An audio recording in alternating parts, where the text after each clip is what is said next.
Buenos días todavía, hermanos, ¿cómo están? Calurosos días, ¿verdad? Pero nos hace saber que estamos vivos todavía. Me da gusto saludarles, verles. Hermanos, no pudimos transmitir en el primer turno ni el día de ayer porque no tenemos internet. Desde ayer que llegamos no tenemos internet. Incluso nos vamos a quedar después de la predicación porque hoy viene el técnico.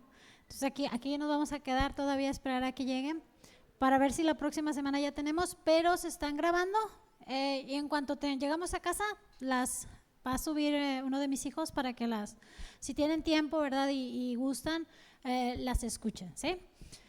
Y pues les recuerdo que hay reunión los sábados 5 de la tarde y también aquellos que quieran compartir algo del granero del Señor, ¿verdad? Para aquellos hermanos en necesidad, pues bienvenido a algo de la despensa básica. Créanme que muchas veces es de gran bendición para hermanos que están en necesidad. Entonces aquellos que quieran aportar pues lo pueden traer y que el Señor bendiga su generosidad. Y pues vamos a continuar con nuestro estudio de la carta de Santiago. Sí, vamos a hablar un poquito sobre Santiago o Jacobo, ¿verdad? Y su mensaje también y su ministerio para dar pie al estudio de Santiago. Vamos a empezar con oración, ¿sí? Para que el Señor nos dirija. Padre, te damos gracias, Señor, por habernos amado, por habernos perdonado, Señor, y que hoy podamos estar delante de ti, Señor, y estamos muy agradecidos y te rogamos que por favor el día de hoy nos hables a través de tu palabra, Señor. Necesitamos ser ministrados y enseñados por ti. Reconocemos que nosotros, por nosotros mismos, pues nada podemos hacer, Señor. Necesitamos de tu dirección, necesitamos de tu palabra, de tu Espíritu Santo, para poder discernirla, para poder ponerla en práctica, Señor. Y por eso te rogamos que el día de hoy nos ministres a través de ella y que tu palabra quede guardada, sembrada en nuestros corazones, Señor, para que produzca fruto que glorifique y honre a tu nombre. Te rogamos que por favor tomes el control el día de hoy y que permita, Señor, que todos salgamos edificados a través de tu palabra, Padre. Te lo rogamos en el nombre de Jesús. Amén. Amén. Fíjense, hermanos, apenas la semana pasada empezamos el estudio de la carta de Santiago. Y yo les comentaba que esta carta forma parte de las 7 epístolas o cartas universales del Nuevo Testamento, y que a diferencia de las cartas paulinas, que va dirigida a personas o iglesias en específico, las cartas universales no, van dirigidas de manera general, ¿sí? Va a un grupo más amplio de creyentes, y estas cartas reciben el nombre de los autores. Las de Pedro, las de Juan, la de Judas, la de Santiago, están recibiendo el nombre del autor, ¿sí? Entonces, yo también les comentaba que la gran mayoría de estudiosos de la Escritura coinciden en que el autor del libro de Santiago es Jacobo, ¿verdad? El hermano de nuestro Señor Jesucristo en la carne. Ya vimos la semana pasada que había 4 distintos Jacobo dentro de la Escritura y fuimos descartando cada uno de ellos hasta concluir, como los demás estudiosos de la palabra, que es el hermano de nuestro Señor Jesucristo. Vimos que en un principio él no creía como sus demás hermanos en nuestro Señor Jesús, pero después de la resurrección sus hermanos creyeron en nuestro Señor Jesucristo y empiezan a aparecer, ¿verdad? En la iglesia, en el desarrollo de la iglesia. Yo les comentaba que también Judas es hermano de nuestro Señor Jesús. Entonces, que ellos creyeron, sí entregaron su vida a nuestro Señor Jesucristo, su vida cambió completamente. Y pues llegaron incluso a ser parte importante de la iglesia en Jerusalén. Entonces la carta, también les comentaba que la carta de Santiago tiene un estilo diferente a las demás cartas, ¿sí? Incluso les comenté que para Martín Lutero era una carta que él consideraba paja, porque él defendía mucho el punto, y es real, de que la salvación es por gracia, la justificación es por gracia, no por obras, ¿verdad? Y Santiago habla de que debemos de hacer obras. nosotros ya a través del tiempo hemos entendido que no son verdades que se contrapunten, sino que son verdades que se complementan. Pero para Martín Lutero en su momento sí le causó un conflicto a su mente, y él sí pone en su traducción, cuando ya acaba, al final, que la considera una carta que no contenía doctrina. Pero es una carta que, aunque parece muy sencilla, es un estilo muy práctico.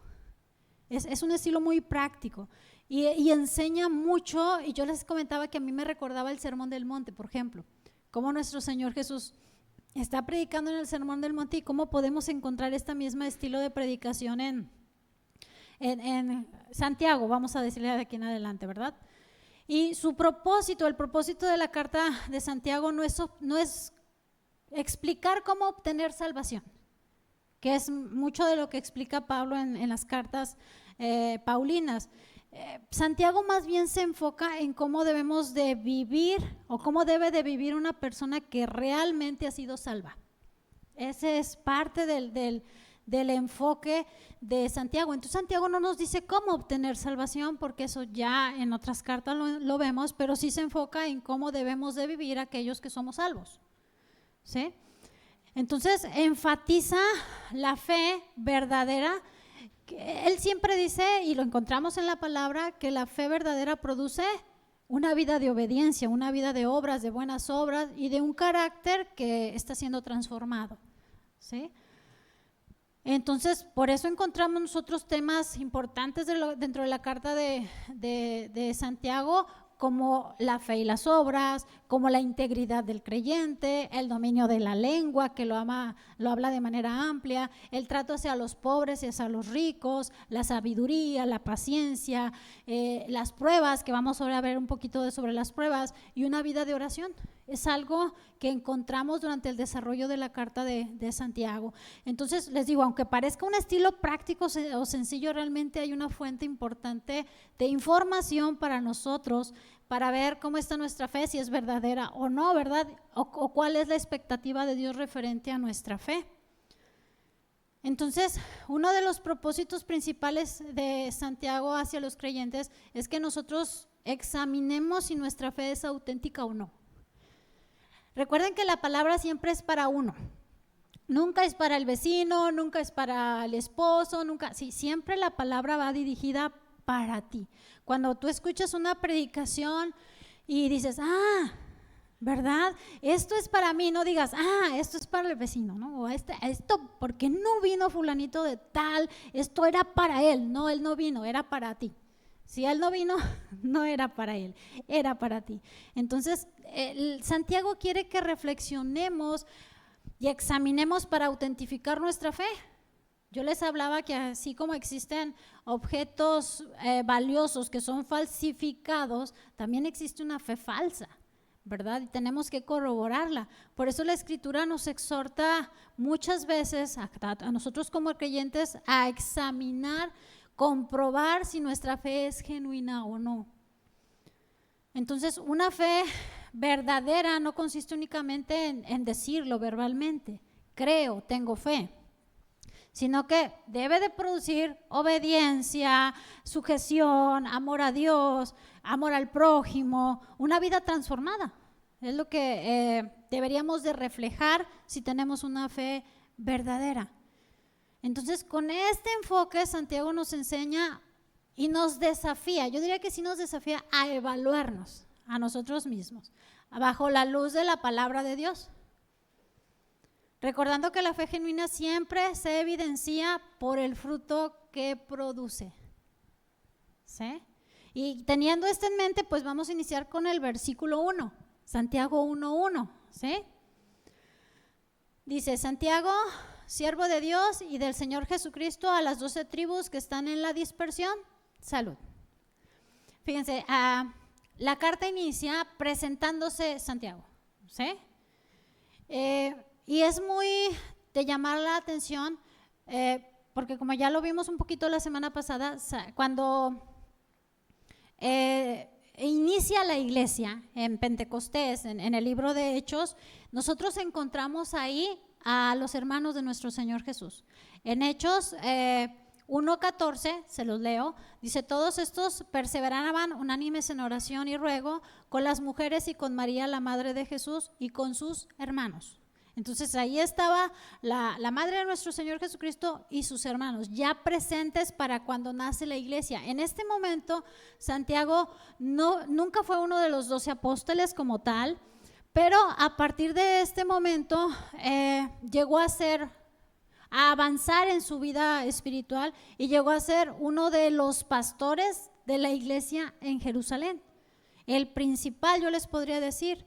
Incluso cuando Pablo visita a Jacobo o a Santiago en Gálatas, se reconocen a ellos como columnas de la iglesia. Incluía ahí a Jacobo. En Gálatas 2:9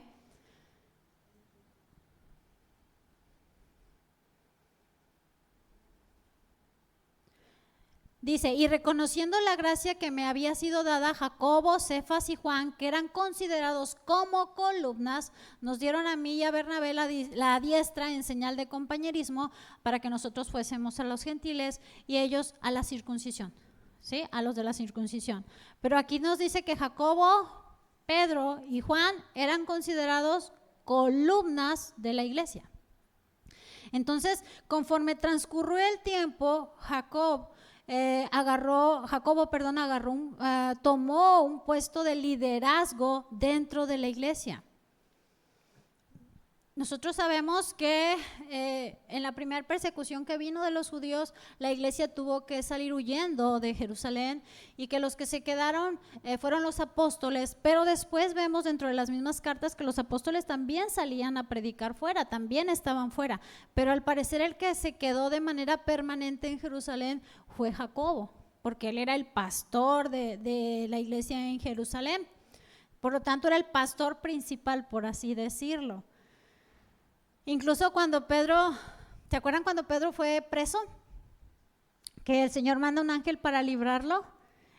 A mí me llama mucho la atención porque Pedro le dice cuando va, ¿se acuerdan que toca y no le abrían y que estaban sorprendidos ahí de que, ay, Pedro, estaban orando que liberaran a Pedro y no creían que Dios lo iba a liberar a Pedro, ¿no? Cuando lo libera, están sorprendidos y Pedro les dice: háganle saber a Jacobo que Dios me ha librado, ¿verdad? A Jacobo y a los hermanos, que Dios me ha librado, que ya estoy bien. Entonces, al primero que Pedro quería avisarle era a Jacobo. Entonces, Jacobo empezó a tener un lugar de mucha autoridad dentro de la iglesia en Jerusalén, a la par de Pedro y a la par de Juan, ¿sí? Aunque él no era como tal, no fue uno de los 12 apóstoles de nuestro Señor Jesucristo.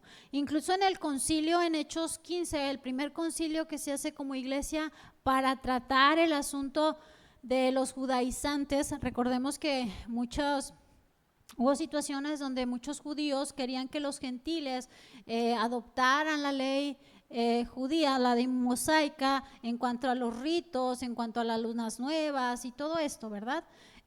Y esto causó un conflicto con Bernabé y con Pablo, porque ellos decían que no. Entonces tuvieron que llevar esta situación hasta la iglesia en Jerusalén y se arma el primer concilio, que estaba presidido por Jacobo, ¿verdad? Y Pedro y demás empiezan a hablar sobre esto y llegan a la conclusión que a los gentiles no se les debería de preocupar o de hostigar con las prácticas religiosas judías, y se hace una carta.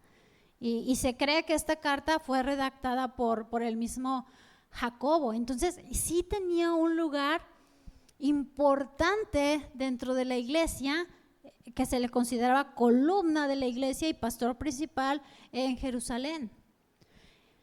Entonces, Santiago estaba respaldado por Dios, respaldado por los demás apóstoles, y era reconocido como alguien importante dentro de la iglesia. Tanto así que se le consideraba columna de la iglesia, ¿sí?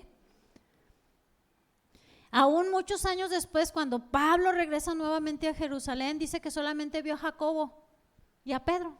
Eso viene en Hechos de los Apóstoles 21, del verso 17 al 18. O sea, pasó el tiempo y Jacobo seguía en su posición de servicio y de pastor y columna de la iglesia. Entonces llegó a ser una persona destacada en la iglesia. Ahora fíjense bien, el saludo que él da en el libro de Santiago capítulo 1, él se presenta, Santiago, siervo de Dios y del Señor Jesús. Él se presenta a sí mismo como siervo.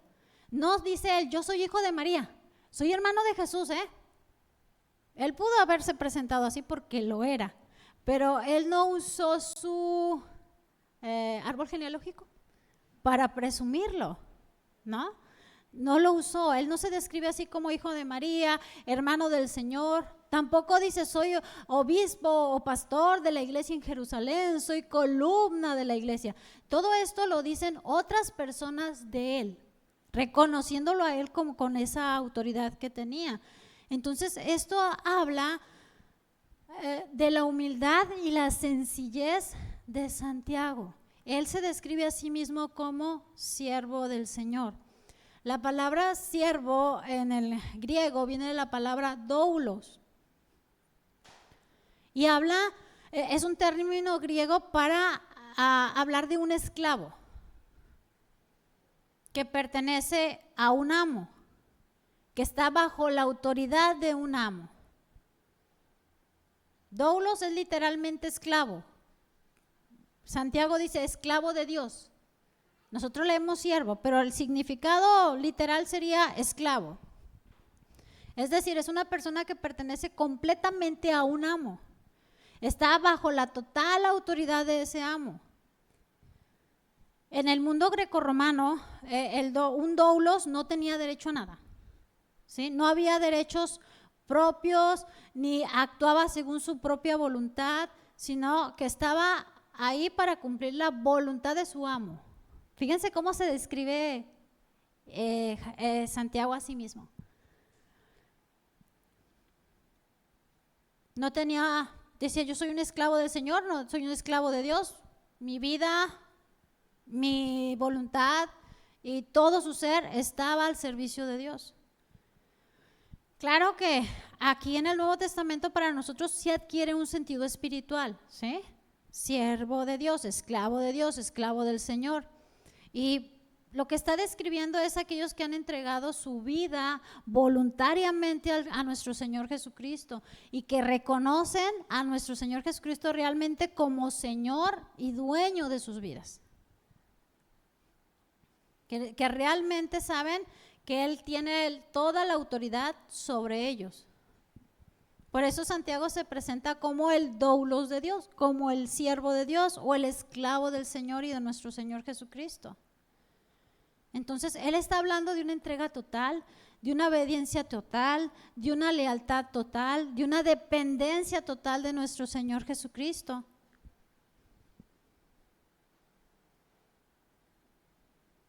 Así que él no usó su parentesco con nuestro Señor Jesucristo para hacer valer su autoridad.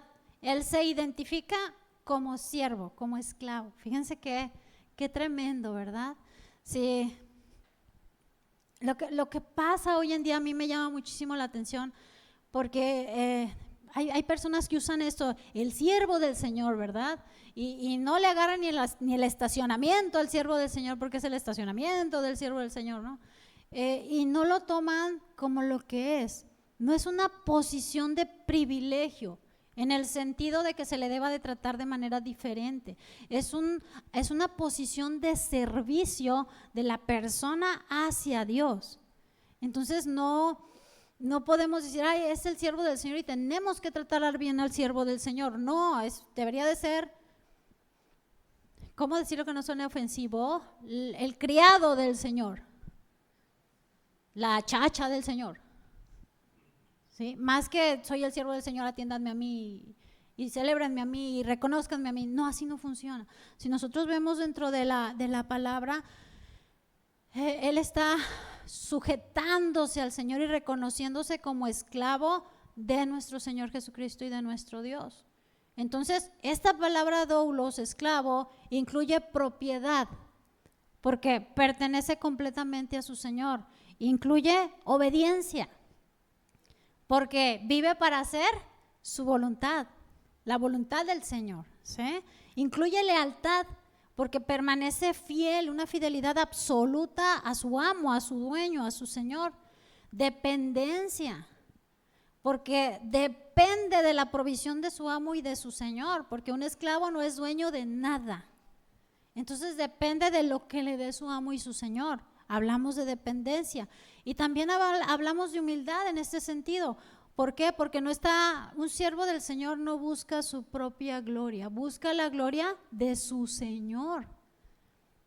Entonces es muy interesante cuando no solamente Santiago, sino también Pablo se presentan a sí mismos como siervos, entendiendo que en el griego es esta palabra doulos tan profunda, porque sí es una palabra profunda. Entonces Santiago cuando dice yo soy siervo del Señor, yo soy esclavo del Señor, Santiago está diciendo, ¿sabes qué? Yo me he entregado al Señor, le debo obediencia, le debo lealtad, le debo dependencia, dependo del Señor. Y esta convicción surge de la fe que Jacobo tenía en nuestro Señor Jesús. Porque él sabía, después supo, creyó quién era nuestro Señor Jesús y su vida, al igual que Pedro, que Juan, que los demás apóstoles, fue transformada. Hubo un nacimiento nuevo, hubo un lavamiento en Santiago a través de la palabra. Y esto, hermanos, el ser siervos de Dios dentro de la Escritura es un gran honor. Fíjense, grandes hombres en la fe como Abraham, Isaac, Jacob, David, Caleb, todos ellos se les considera en el Antiguo Testamento, Daniel, se les llama a ellos siervos de Dios. Se les reconoce como siervos de Dios. Y en el Nuevo Testamento también aplica. Habla de Epafras, Timoteo, Pedro, Judas, Santiago, Pablo. Nuestro Señor mismo dice de sí mismo que es siervo de Dios. Entonces ese título de siervo está hablando y reconociendo quiénes, no quiénes eran ellos, sino a quién servían ellos. No están hablando de ellos, de quiénes son y lo importante que ellos son, sino de a quién servían, al Dios vivo. Y por eso era un símbolo de honor por a quien servían. Les vuelvo a repetir, no enfatizaban quiénes eran ellos. No estaban diciendo que ellos eran los honorables. Están diciendo, nosotros servimos a un Dios vivo. Somos siervos o esclavos de un Dios verdadero y vivo. Entonces era algo de honor. Y Santiago se presenta así, siervo de Jesucristo, de Dios y de nuestro Señor Jesucristo. Después el verso 1 continúa diciendo, a las 12 tribus que están en la dispersión.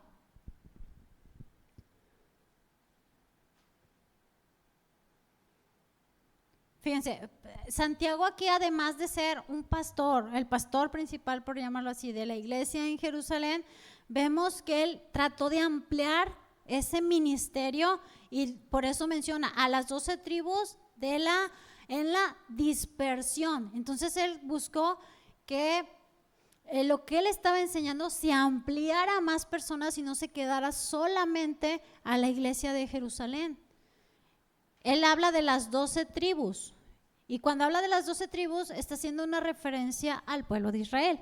Ustedes pueden encontrar otros pasajes como en Apocalipsis, en el mismo Hechos de los Apóstoles, donde habla de las 12 tribus y las 12 tribus se refiere a Israel, ¿sí?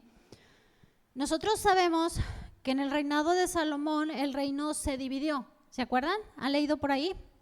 Reyes, Crónicas, Samuel. ¿Cómo se divide el reino? Recordemos que Salomón cae en pecado y por causa de eso Dios decide dividir a la nación. Después de que Salomón parte con el Señor, se dividieron en 10 tribus que formaron el reino del norte, que se le llama Israel, y 2 tribus más, que fue Judá y Benjamín, que se le conocía como Judá. Entonces el reino quedó dividido, ¿sí? Entre el reino del norte, que se le llamaba Israel y eran las 10 tribus, y el reino del sur, que era Judá y Benjamín. Cuando Asiria conquista Israel, las 10 tribus del norte, en el año 722 antes de Cristo, una parte de los sobrevivientes de esa deportación se trasladaron a Judea. No todos se fueron, hubo gente que se regresó mejor a Judea, al reino del sur, y se quedaron ahí durante bastante tiempo. Entonces, en algún punto de la historia, estaban otra vez las 12 tribus en el territorio de Judá, porque estaban huyendo de esa deportación. Desafortunadamente, más adelante, en el año 586, Babilonia conquista Judá, ¿sí? Y empieza otra vez, pues, primero la destrucción de Jerusalén y después otra vez trasladar al pueblo, a deportar al pueblo a Babilonia. Recordamos que el templo fue destruido y toda la situación difícil que pasaron.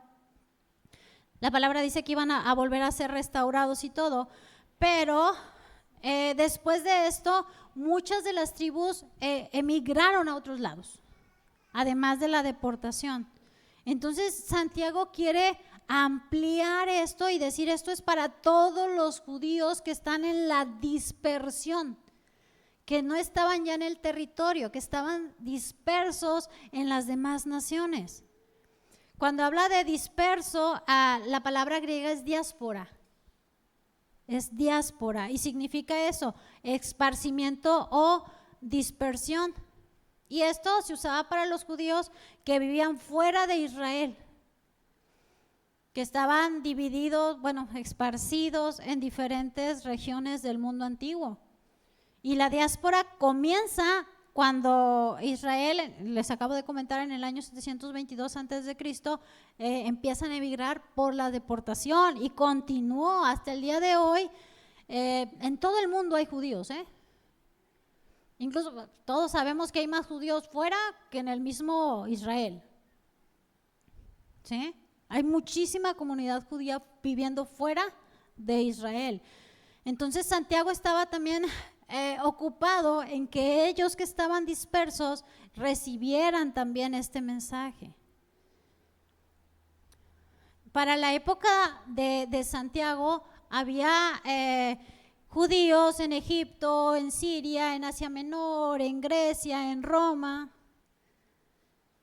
en todo el Mediterráneo, hoy en todo el mundo. Entonces la diáspora era muy extensa, muy extensa. Había otra vez viviendo más judíos fuera que los que vivían en Palestina, dentro de ella. Entonces, a pesar de esa dispersión, los judíos cuidaban su identidad religiosa, su identidad cultural. Ellos no, recordemos que a donde iban ellos armaban sinagogas para que la ley se siguiera leyendo, para que se siguiera explicando, para que se siguieran los judíos congregando en las sinagogas. Entonces trataban de conservar su identidad religiosa y su identidad cultural. Entonces era muy fácil ubicarlos. Tú a dónde ibas, ibas a encontrar una sinagoga. Entonces era el propósito de Santiago dirigir esta carta también a ellos. Esta dispersión sí desempeñó un papel importante en la expansión del cristianismo, ¿verdad? Porque a donde se iba se compartía y ibas a encontrar judíos, ibas a encontrar creyentes. En Hechos 2:5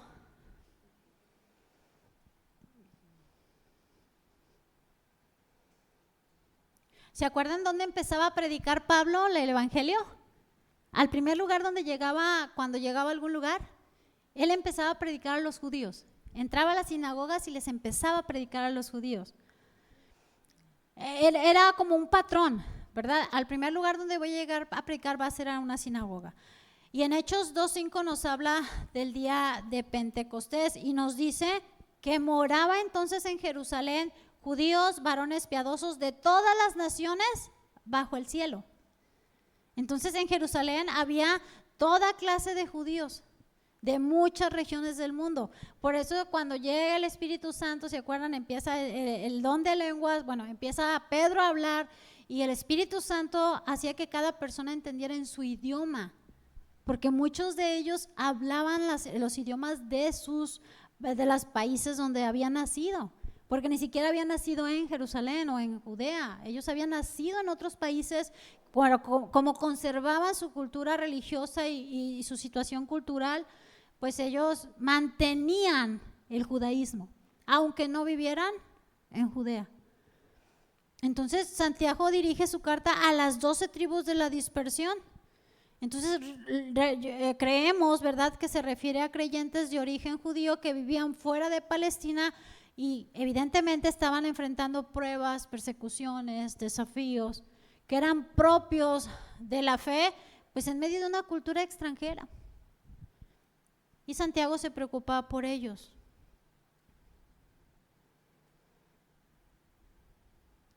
Santiago en su carta muchas veces se refiere a ellos como hermanos. Sus lectores eran hermanos. Entonces está escribiendo evidentemente a judíos cristianos, ¿sí? Y es probable que la mayoría de estos judíos cristianos se convirtieron en Jerusalén y regresaron después a sus ciudades. Permanecieron ahí un tiempo, fue cuando vendieron propiedades y demás y los llevaron a los pies de los apóstoles para que ellos los distribuyeran entre la gente.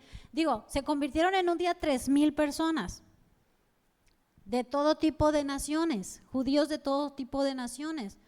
Entonces, la gran mayoría de creyentes que se convirtieron en Jerusalén, de alguna manera, en algún momento tuvieron que regresar a sus lugares de origen.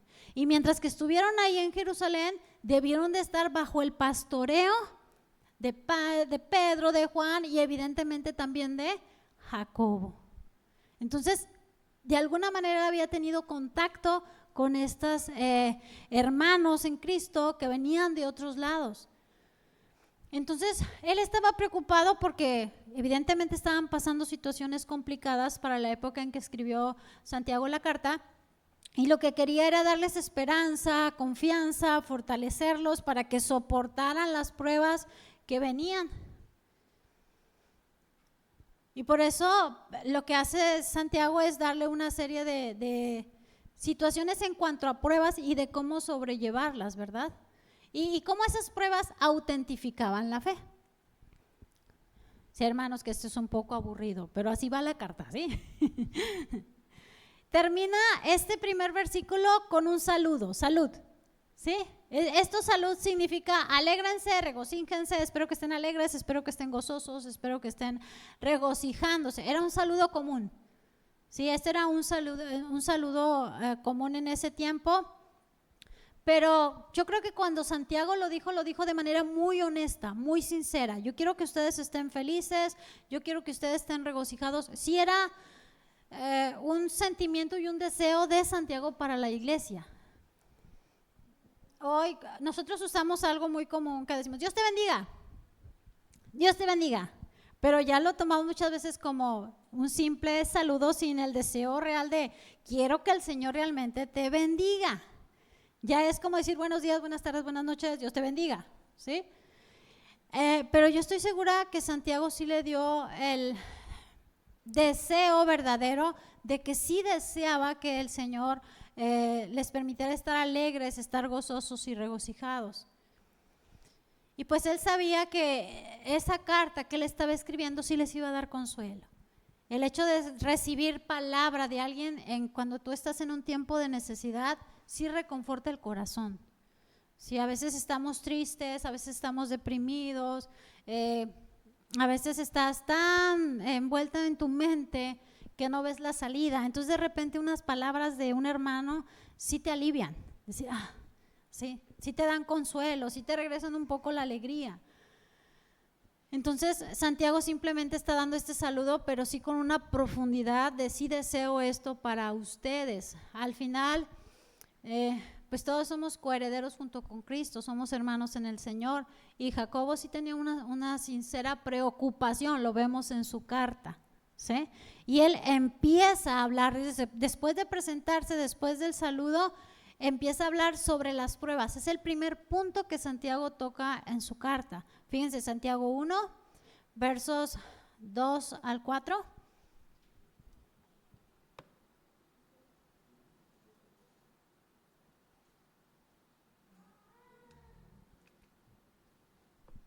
¿Lo tenemos? Hermanos míos, tened por sumo gozo cuando os halléis en diversas pruebas, sabiendo que la prueba de vuestra fe produce paciencia. Mas tenga la paciencia su obra completa para que sean perfectos, cabales, sin que os falte cosa alguna. Fíjense bien, hermanos.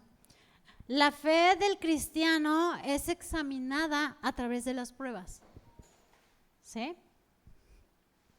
Cuando un joyero, un experto joyero, le llega una piedra que dicen ser un diamante, el joyero no puede autentificar la piedra como diamante si primero no la examina.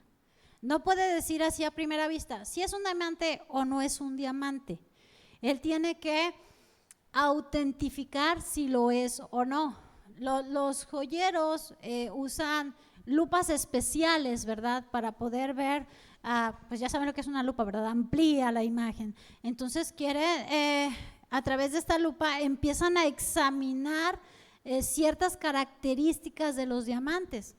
Observan el brillo, la transparencia y pequeños detalles que tiene un diamante. Entonces cuidadosamente lo están revisando bajo una lupa para observarlo. Tienen que probar si es auténtico o no ese diamante. Después de que lo pasan por la lupa, lo que hacen es reflejar luz, ponerle luz para ver cómo se impacta la luz, cómo refracta la luz, porque también es una manera de comprobar si el diamante posee esas propiedades. El diamante tiene una cuestión óptica única que da la luz, entonces necesitan usarla para autentificar si el diamante es verdadero o falso, si es una imitación. Aparte que utilizan otros instrumentos para ver si es, o sea, tienen que comprobar una, otra y otra y otra hasta comprobar, de decir si es auténtico, ¿sí? Hay una especie de pistolita que suelta como una carga de energía, de electricidad, porque la piedra tiene cierta cuestión térmica en la piedra que produce cuando se choca la electricidad. Los diamantes dispersan el calor de manera muy particular, entonces es otra manera. Entonces están realizando pruebas y pruebas adicionales y pruebas adicionales hasta que el joyero tenga la certeza de sí es un diamante, no te engañaron, sí era de verdad. Y esto es de manera semejante con nosotros, hermanos, por las pruebas. Así como un diamante se tiene que corroborar con diferentes pruebas si es verdadero, de la misma manera los creyentes debemos o somos examinados a través de las pruebas que el Señor nos va dando a través de nuestra vida. Somos probados una vez, otra vez y otra vez, para que tú pruebes tu fe. Miren, Dios ya sabe si tienes fe o no. O sea, Dios te conoce y sabe si tu fe es verdadera o no. Pero a veces los que no sabemos somos nosotros. Entonces las pruebas son ¿para quiénes? Para nosotros, para que nosotros comprobemos. No es para que Dios compruebe si tenemos fe o no. Él ya sabe si tenemos fe o no. Eso es para que nosotros veamos si las tenemos, si tenemos esa fe verdadera. Entonces las dificultades, los sufrimientos, las adversidades prueban la autenticidad de nuestra fe. No crean la fe verdadera, ¿eh? Las pruebas, las dificultades, los sufrimientos no crean la fe, pero sí revelan la autenticidad de nuestra fe. Entonces, así como el examen permite distinguir si un diamante es auténtico y no una copia, las pruebas ponen de manifiesto si mi fe es genuina y firme o es un fraude. Entonces son cosas que tenemos que ver. Las pruebas son necesarias. Diga, ¿son necesarias? ¿Están convencidos? Son necesarias. Muy necesarias. Para tu bienestar espiritual son necesarias. Necesitas ver cómo está tu fe. Y eso, hermanos, nos va ayudando a crecer en madurez. Cada prueba, sufrimiento, adversidad, dificultad que viene a tu vida te ayuda a que tú vayas creciendo en la fe, a que vayas madurando, a que vayas confiando en el Señor. En la parábola del sembrador, en Lucas 8, nos habla de la semilla que cayó en las piedras y cómo reciben con gozo en un inicio la palabra, ¿sí? Dice así: sobre la piedra, la semilla que cayó sobre la piedra son los que, habiendo oído, reciben la palabra con gozo, pero estos no tienen raíces, crecen por algún tiempo y en el tiempo de la prueba se apartan. Entonces, mi Señor Jesucristo nos está enseñando. ¿Qué hace la prueba? Pues sí se separa aquello de lo verdadero de aquello de lo falso. Entonces las pruebas son necesarias. El que cae en buena tierra, estos son los que con corazón bueno y recto, por la palabra oída, dan fruto. ¿Sí observamos? Entonces, en unos la prueba hace que se aparten y en otros la prueba hace que produzca fruto. Y es lo que nosotros tenemos que observar en nosotros mismos. Miren, hermanos, nadie en este mundo, nadie se va a salvar de las dificultades. Nadie se va a salvar de los problemas. Nadie se va a salvar de una enfermedad, de quedarte sin trabajo, de tener algún conflicto. Todos vivimos en este mundo caído y lleno de pecado y hay situaciones que pasan. Job, bueno, el amigo de Job, Elifaz dijo lo siguiente, en Job 5:7. Si me acompañan, por favor. Job 5:7.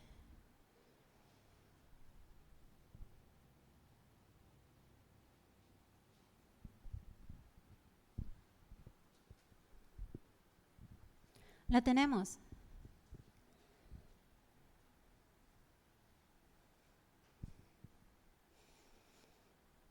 Amén. Job 5:7 dice: como las chispas se levantan para volar por el aire, así el hombre nace ¿para el qué, hermanos? La aflicción. ¿Se observan? David dijo: no te alejes de mí porque la angustia está cerca. En el Salmo 22:11. Isaías dijo: y mirarán a la tierra y he aquí tribulación, tinieblas, oscuridad y angustia. Es lo que hay. Isaías 8:22. Eclesiastés 2:17. Acompáñenme, por favor. Sí, acompáñenme. Eclesiastés 2:17.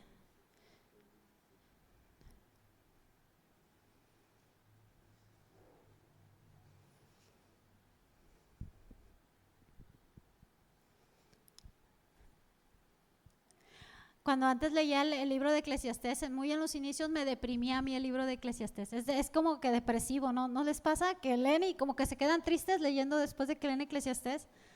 ¿Lo tenemos? Aborrecí por tanto la vida, porque la obra que se ha hecho debajo del sol me era fastidiosa, por cuanto todo es vanidad y aflicción de espíritu. Fíjense lo que dice el verso 23. Porque todos los días del hombre no son sino dolores y sus trabajos molestias, y aún de noche su corazón no reposa. Entonces, si estamos observando, son cosas que existen, que están ahí presentes, y el hombre puede tener periodos de descanso, pero otra vez van a pasar. Son cosas que están ahí. Y los hijos de Dios no están exentos de eso. No estamos exentos de eso. ¿Se acuerdan de la casa en la roca y la casa en la arena? Dice la palabra que a las dos casas vinieron vientos, ríos, pegaron con ímpetu en la casa. O sea, vinieron lo mismo a ambas casas. La diferencia es que la que estaba en la roca no sufrió pérdida y la que estaba en la arena sufrió pérdida total. La diferencia es que nosotros tenemos a Cristo y que eso a nosotros nos fortalece, nos lleva a madurar, nos lleva a comprobar nuestra fe. Pero a la gente que no, pues esto les hunde más, ¿verdad? Entonces, como hijos de Dios no estamos exentos a esas cosas. también te van a pasar. Cancelo sus palabras, hermana, me van a decir, ¿verdad? Entonces, vendrán pruebas incluso relacionadas con las mejores cosas que tenemos en Él, pruebas en el matrimonio. De repente puede haber conflictos en el matrimonio, con tus hijos, con tus vecinos, con tus hermanos. Entonces a veces dices, ay, esto que debería de ser bendición, parece que no es tan de bendición, ¿verdad? Porque son cosas que suceden. Pablo habló de esto y por eso se habla de, incluso él dice que el matrimonio trae aflicciones a la carne, en 1 Corintios 7:28. Dice, mas si te casas no pecas, si la doncella se casa no peca, pero los tales tendrán aflicción en la carne y yo se los quisiera evitar, dice Pablo, ¿verdad? Entonces, hay cuestiones en la vida matrimonial, hermanos, que acontecen, que suceden y que van causando ciertos roces, ciertas dificultades en el matrimonio. Y si hay algo que pega tanto al hombre como a la mujer, es que haya un conflicto dentro del matrimonio. Cuando el matrimonio está bien, pues hay que ruede todo en el mundo, pues estamos bien y de alguna manera nos fortalecemos en Cristo. Pero cuando hay un conflicto desde adentro, es como que más pesado llevar las cosas. Siempre son mejor dos que uno, ¿verdad? Siempre son dos mejor que uno. Entonces, claro que tampoco se está exento. La gran diferencia es que nosotros tenemos a Cristo y tenemos a su palabra. La palabra es muy clara. En el mundo tendremos aflicciones. Son necesarias. Nuestro Señor Jesús, hermanos, Él tuvo aflicciones. Aunque era hijo de Dios, aunque no pecó, nuestro Señor Jesús tuvo aflicciones. Ni Él se libró de ellas, ¿verdad? Entonces, ¿qué te hace pensar que a ti sí no te va a pasar nada, ¿no? También nosotros, nuestro Señor Jesús, aunque fue sin pecado, que el único que no pecó, sí sintió dolor, sí sintió tristeza, sí sintió frustración. Dice, ¿por qué no me creen? Si no me creen a mí, crean a las obras, decía el Señor. Entonces sí pasó por ese dolor. Cuando vio a María y a Marta llorando por la muerte de Lázaro, Él se conmovió y también lloró. La traición de Judas, claro que le dolió. Amigo, ¿verdad? Con un beso entregas al Hijo del Hombre. Claro que sentía nuestro Señor Jesucristo. Él dijo, estoy muy triste hasta la muerte. Nuestro Señor Jesús tenía emociones como las nuestras. Él tenía por delante una realidad que era cargar nuestros pecados. Y Él lo hizo de manera obediente y fue obediente hasta la muerte y muerte de cruz. Pero eso no quiere decir que no sintiera dolor, eso no quiere decir que no le diera tristeza, eso no quiere decir que se angustiara, se preocupara. Claro que mi Señor Jesús pasó por todo esto. Pablo dijo de sí mismo, he sido atribulado en todo. Le había pasado de todo a Pablo, en grado diferente, por diferentes motivos. Pero esa experiencia de Pablo, ustedes lean el ministerio de Pablo, ¿no? Apedreado, encarcelado, dado por muerto, lo tuvieron que descolgar en una canasta por el muro, los naufragios y aparte las iglesias que fundó luego no lo querían, o sea, por eso Pablo dice, pues sí ha sido atribulado en todo, pero luego dice, esta breve tribulación momentánea. Y digo yo, wow. Un ejemplo de cómo debemos de llevar las tribulaciones es Pablo. Entonces, Pablo tampoco se escapó de esto. Así que, como nosotros no somos supersticiosos, ¿verdad? No vayan a decir, la hermana sabe de mal agüero, porque no somos supersticiosos. Pero tú vas a tener conflictos de manera ocasional en tu trabajo, en tu escuela, con tus vecinos, con tus familiares, contigo mismo, que a veces que tienes conflictos contigo mismo, que te caes mal tú mismo. Dices, ay, ¿por qué no avanzo? ¿Por qué otra vez? ¿No les ha pasado? Otra vez lo mismo, ya debería de haber superado esto y otra vez estoy batallando con lo mismo. A veces ni tú mismo, estás peleado contigo mismo, a veces. Entonces vas a tener diferentes situaciones en tu vida.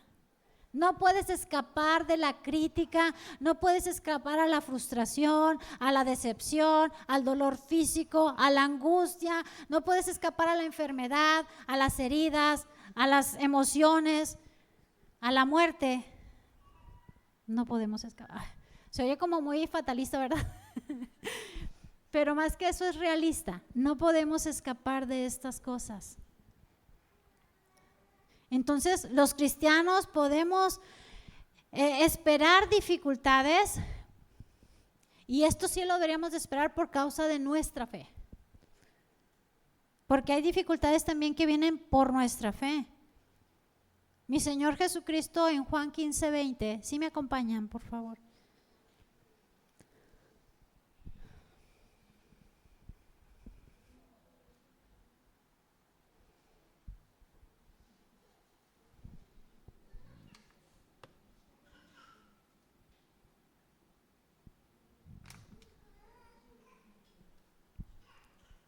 ¿Lo tenemos? Acordaos de la palabra que yo os he dicho. El siervo no es mayor que su Señor. Si a mí me han perseguido, también a vosotros os perseguirán. Si han guardado mi palabra, también guardarán la vuestra. ¿Pero qué dice el Señor? Acuérdense de lo que yo les estoy diciendo ahorita.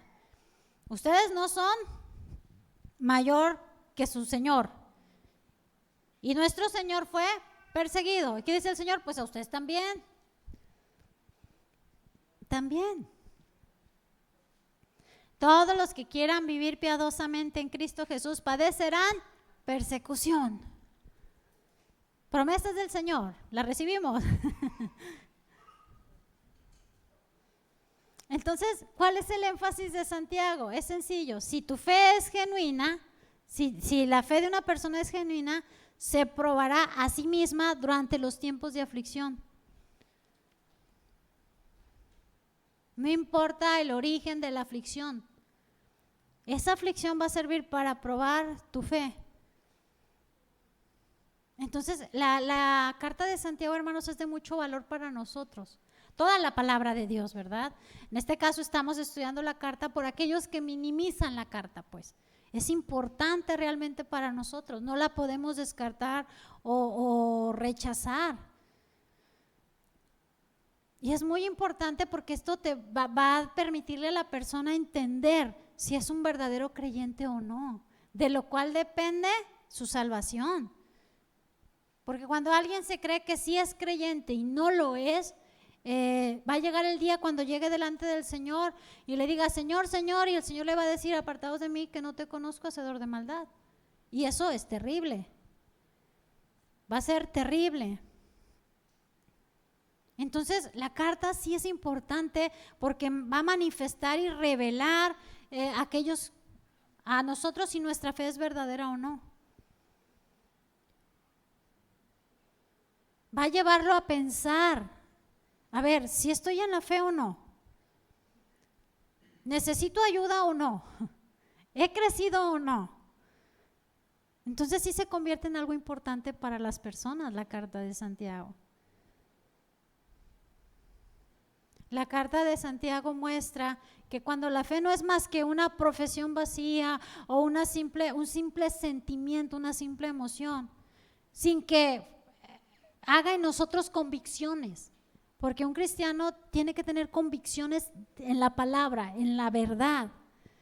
Y una persona que no está en la fe, que es una profesión simple, sin realmente sustancia, pues no hay una convicción, no tiene convicciones. Y el mismo Santiago dice, andan como las olas del mar, de aquí para allá, porque no hay una convicción en sus vidas, porque no tienen una fe verdadera. Entonces, el libro de Santiago nos ayuda a examinar esto. No hay una fe verdadera si no hay aflicciones. Las aflicciones nos ayudan a reflexionar sobre nosotros mismos, a profundizar en nuestra condición, en tu condición.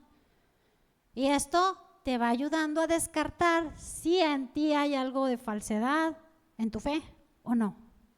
Entonces, es importante, ¿verdad, hermanos? Fíjense, vamos a ver 8 propósitos por el que el Señor permite las pruebas. Hoy vamos a ver 4, nada más para que procesamos lo que escuchemos, ¿sí? Miren, yo voy a esperar al técnico, yo podría irme de aquí a las 4 de la tarde, porque yo me voy a quedar aquí, esperar el técnico para el internet. Pero muchas veces necesitamos reflexionar. Entonces, de las 8 que vamos a estudiar, vamos a ver 4 así de manera breve, ¿sí? Entonces son 8 propósitos por los cuales el Señor permite las pruebas en la vida de su iglesia, de su pueblo. Primera propósito es para probar la fortaleza de nuestra fe. Para probar la fortaleza de nuestra fe.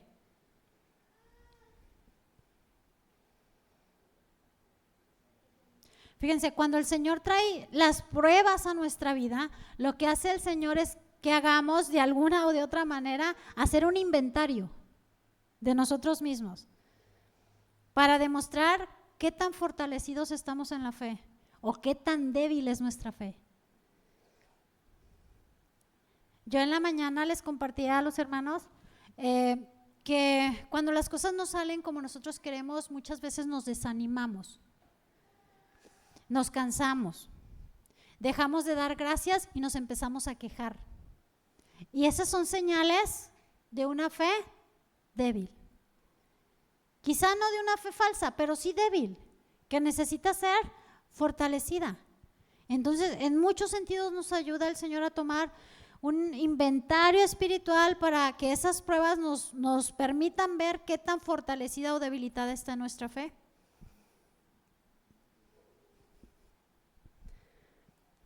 Yo conocí hace como unos, no sé, más de 25 años a una persona que ya tenía muchísimos años en el cristianismo, pero estaba un poco amargada. ¿Sí? O sea, sí estaba como amargada, como sentida. Había situaciones que le habían pasado que le hicieron como que se resintiera. Pasaron 20 años y está más amargada, porque yo la conozco y sigo manteniendo contacto con ella.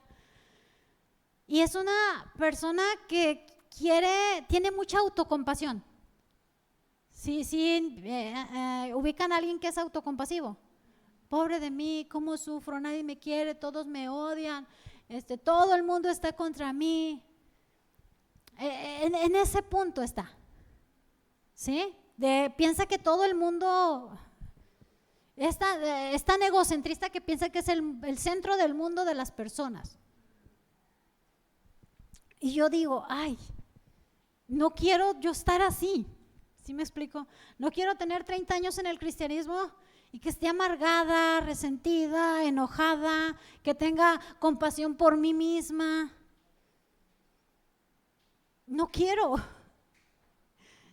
Yo quiero que en el Señor que mi fe sea más fortalecida, que conforme pase el tiempo seas más persona de oración, más persona de alabanza, más persona de adoración, y no que estés quejándote de que Dios no me escucha.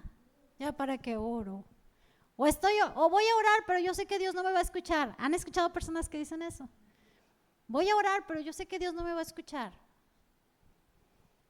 Entonces, la fe no está siendo fortalecida, es una fe muy débil. Entonces, si hay una persona en el cristianismo que está amargada, resentida, enojada con la vida, teniendo autocompasión, no ha salido aprobada de sus pruebas, porque esas pruebas la han llevado a amargarse, a enojarse, a resentirse. Si está la persona así, ha reprobado las pruebas. Y es triste. Por eso el Señor manda las pruebas, para que veas la fortaleza de tu fe. Una persona que se vuelve más y más al Señor en la medida que se intensifica la prueba, la aflicción, la carga, también demuestra su confianza en Dios, su esperanza en Dios, y dice: todo ayuda para bien a los que aman a Dios, y no importa, Señor, si tú estás conmigo, ¿quién contra mí? Y tú renuevas mis fuerzas como las del águila y me fortaleces como el búfalo. No sé si me explique. En vez de estarte quejando, llorando y diciendo todos tienen la culpa. Entonces las pruebas son necesarias para mostrarnos Fíjense, Dios le dijo a Moisés en Éxodo 16:4. Fíjense, Éxodo 16:4.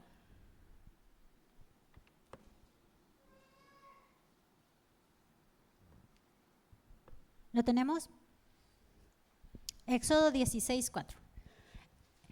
He aquí, yo os haré llover pan del cielo, y el pueblo saldrá y recogerá diariamente la porción de un día, para que yo lo pruebe si anda en mi ley o no. ¿Y qué hizo el pueblo? ¿Se acuerdan? El día que les dijo el Señor, este día van a recoger doble. No, mañana. Y al otro día no hubo maná. Y después hicieron lo contrario. Juntaron muchísimo y se les pudrió al otro día. O sea, así somos. Así somos. No critiquemos al pueblo de Israel porque así somos. El Señor los quería probar con algo tan sencillo, hermanos, como sale estos días a recoger y este día no, y el Señor los puso para probarlos y ver, que ellos mismos vieran cuál era su condición. En Segunda de Crónicas 3:21 nos habla del rey Ezequías. El rey Ezequías fue un excelente rey, ¿sí? Sí fue un excelente rey, pero pasó algo por ahí, ¿sí? En Segunda de Crónicas 32:31 dice: mas en lo referente a los mensajeros de los príncipes de Babilonia que enviaron a él para saber del prodigio que había acontecido en el país, Dios lo dejó para probarle, para hacer conocer todo lo que estaba en su corazón. Ezequías enfermó. No sé si se acuerdan de este rey. Él enfermó y Dios le extendió la vida. Y fue un milagro, fue una obra milagrosa. Y el rey de Babilonia mandó mensajeros, ¿verdad? Para confortarle y ver ese milagro, porque Dios le extendió la vida a Ezequías. ¿Y él qué hizo? Con los mensajeros de Babilonia les empezó a enseñar todos los tesoros, el templo, la riqueza. Empezó a presumir, pues, todo lo que tenía. Incluso muchos historiadores, muchos estudiosos de la escritura toman este pasaje como que a partir de ahí los babilonios tuvieron interés en Jerusalén. Después viene el asunto de la invasión de los babilonios a Jerusalén y la deportación y todo esto. Y acuérdense que saquearon el templo, se llevaron todo, o sea, entonces muchos creen en ese hilo de hechos, pues que Ezequías les dio el interés, porque él empezó a presumirles todo lo que tenía ahí adentro. Entonces dice la palabra que Dios permitió esto, lo dejó para probar lo que había en su corazón. O sea, Ezequías sí se sentía muy orgulloso de lo que había logrado, según él. Y pues reprobó, ¿verdad?, en esta situación. Dios ya sabía que había en el corazón de Ezequías, les vuelvo a repetir, el Señor sí lo sabía, pero quería que el mismo rey lo descubriera, que el mismo rey se diera cuenta de esa verdad. Mi Señor Jesucristo mencionó que muchas veces prueba la fe verdadera. Miren, Lucas 14:26.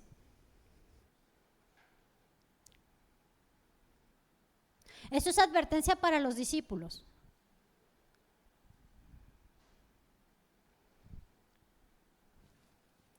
Lucas 14:26.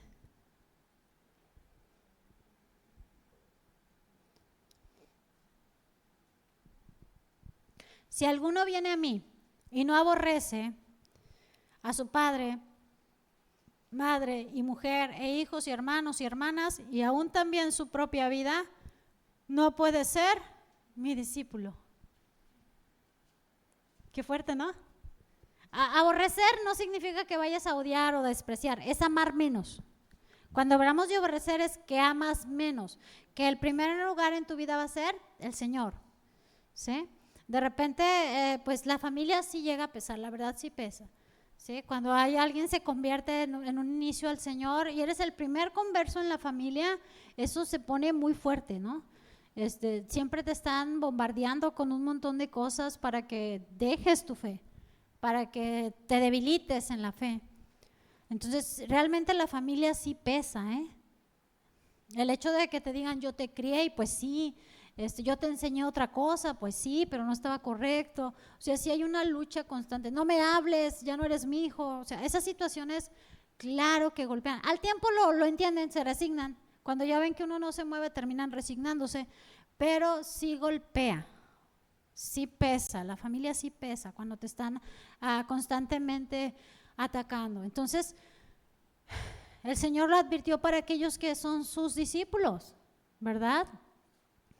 Tenemos que amar menos a las personas que amamos y amar más al Señor.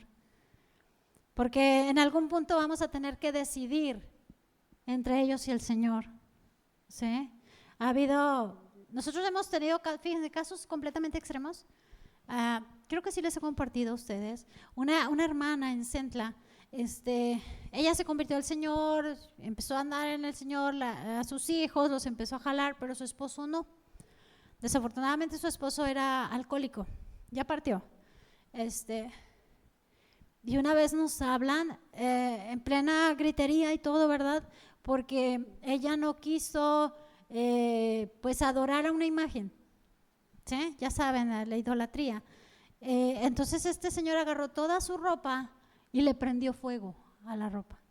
Y la iba a golpear, alcanzó a correr. Y cerca vivía otra hermana, su cuñada, que también es hermana en Cristo, y la alcanzaron a meter a la casa, hermanos. O sea, el marido iba con todo que rompió los cristales de la puerta. Su puerta del patio tenía cristales y los rompió. Y estaban ahí contra la puerta y el otro queriendo abrir la puerta hasta que, pues, el señor era policía, el marido era policía.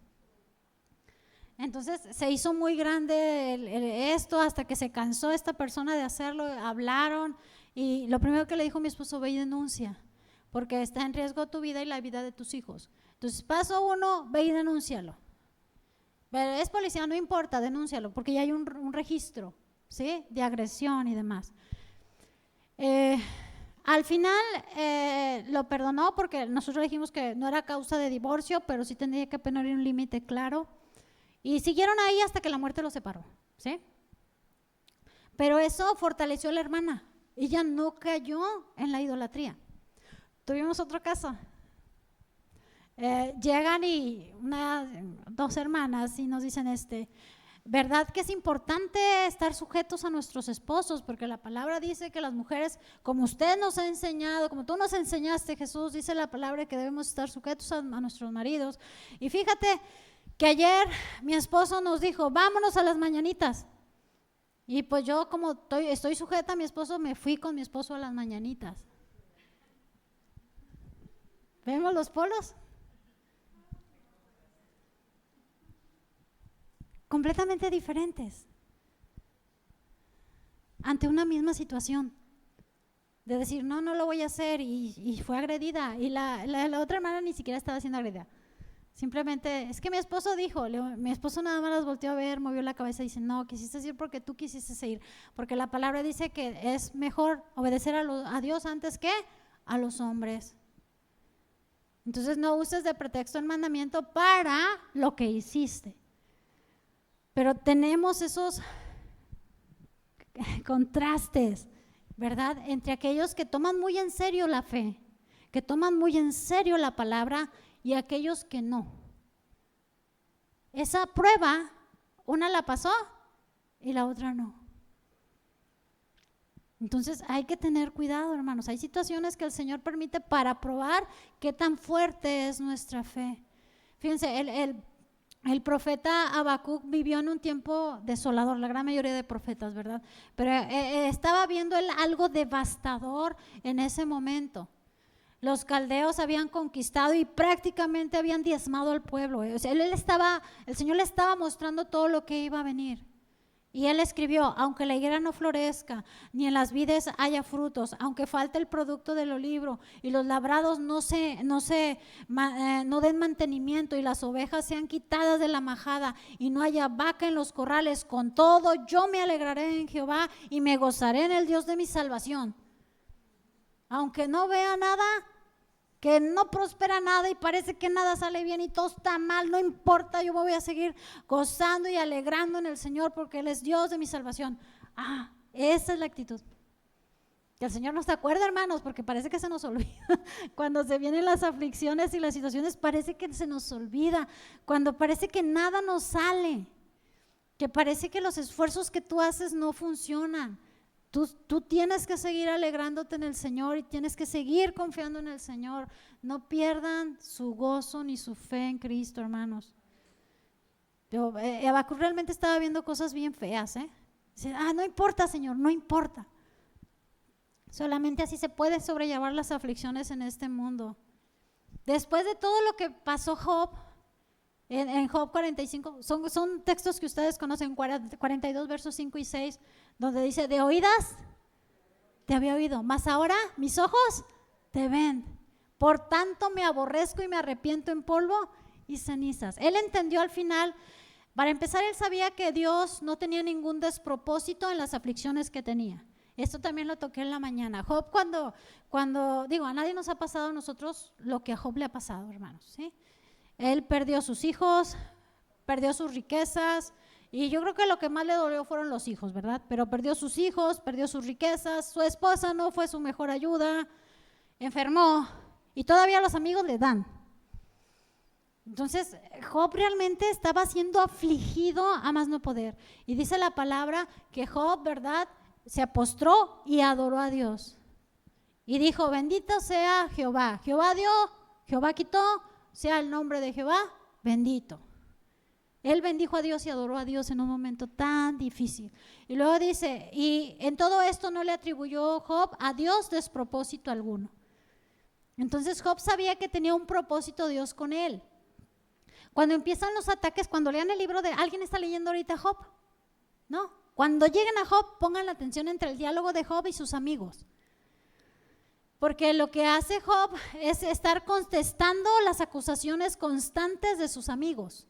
Porque Job, le estaban diciendo, Job, tú estás así por tus pecados. Tú estás así porque estás haciendo mal. Dios está enojado contigo. Y todos sabemos que no es así, conocemos la historia desde afuera. Pero en ese momento Job estaba siendo acusado. Entonces Job trata de defenderse y trata de rebatir lo que sus amigos le estaban diciendo.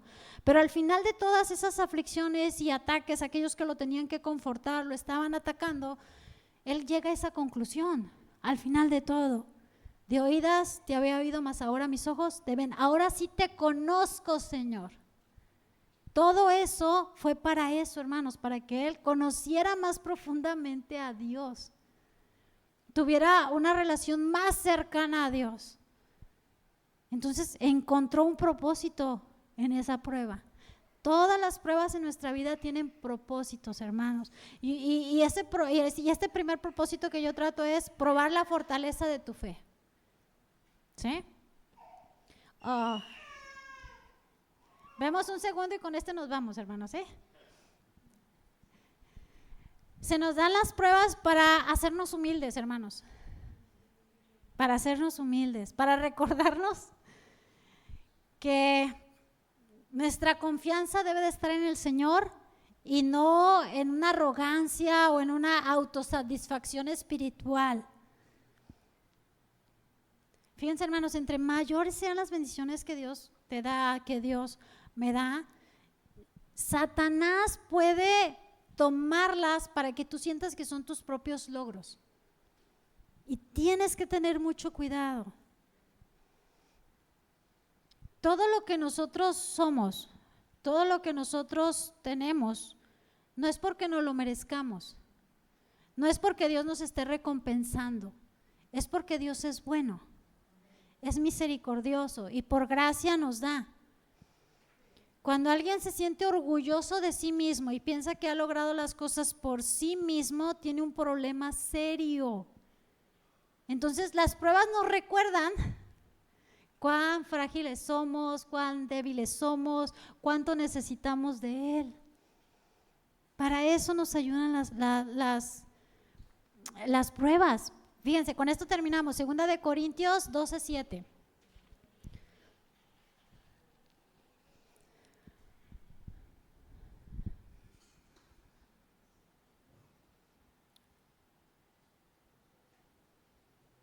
¿Lo tenemos? Ahí está, lo tenemos, hermanos. Me dicen, amén, ya. Para que la grandeza de las revelaciones no me exaltase desmedidamente, me fue dado un aguijón en mi carne, un mensajero de Satanás que me abofeté para que no me enaltezca sobremanera. Y él oró 3 veces que se lo quitara y el Señor le dijo, bástate mi gracia. ¿Pero para qué era, hermanos? Para guardar a Pablo de que no se fuera a llenar de soberbia. Fíjense, yo escuché en una ocasión a un pastor que tiene una iglesia grande y pues hay iglesias más pequeñas, ¿no? Entonces él habló de esta manera. No, luego vienen los pastores que tienen iglesias pequeñas y luego dicen, es que nosotros somos como las 100 ovejas. Dice, ¿cuáles 100 ovejas? Miren todas las ovejas que tenemos aquí. ¿Vieran qué feo se oyó? Se oyó bien feo. Porque lo dijo con un aire de grandeza. Y una de las primeras cosas que a mí me preguntaron cuando yo llegué a esa iglesia fue, ¿cuántos miembros hay en tu iglesia? Y nosotros, no, pues tantos. Ay, miren, nosotros aquí tenemos tantos y tantos y tantos. Y dices tú, se sienten demasiado orgullosos por eso. Y eso es muy peligroso. Y las pruebas, hermanos, nos recuerdan que somos humildes, bueno, que tenemos que recibir las cosas con humildad, que no debemos confiar en nosotros mismos, que no debemos de volvernos arrogantes, autosuficientes. Luego te dicen, yo he llevado tantas almas a los pies de Cristo. ¿Se han escuchado de esos pastores? Y yo, ¿cuáles? No he llevado ni una. ¿Quién lleva las almas a los pies de Cristo? ¿Quién es, hermanos? El Espíritu Santo que convence de pecado, de justicia y de juicio. Tú no has llevado a nadie. Quien los lleva es el Señor. Pero lo dicen con una... Y los presentan. Hacen un video hace muchísimos años de un río, no sé si lo llegaron a ver. Iban a dar predicación, pero y el pastor tal, y ha llevado tantas almas a Cristo, y luego ya entra el pastor con los guantes. Dices, esto no puede ser. No puede ser. Ahí hay una arrogancia y una autosatisfacción espiritual diciendo yo he tenido todos estos logros. Y no, hermanos. Todo lo bueno proviene del Señor y todo lo malo proviene de ti. Entonces todo lo bueno que tú hagas para el Señor, dale la gloria al Señor. Y todo lo malo que hagas, pídele perdón. Entonces la prueba nos ayuda a examinar y a mantenernos en el suelo. ¿Sí? Entonces los dejo con esto, reflexionemos, pensemos, meditemos, examínense. Véanse un poquito, veámonos todos, porque yo también necesito estarme autorregulando y autoexaminando para probar nuestra fe. Queremos que nuestra fe sea verdadera, amén. No queremos que autoengañarnos, ¿no?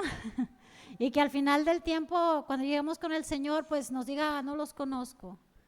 Yo creo que todos queremos oír, bien hecho, siervo fiel en tal gozo del Señor, de tu Señor. No quieres oír, no te conozco.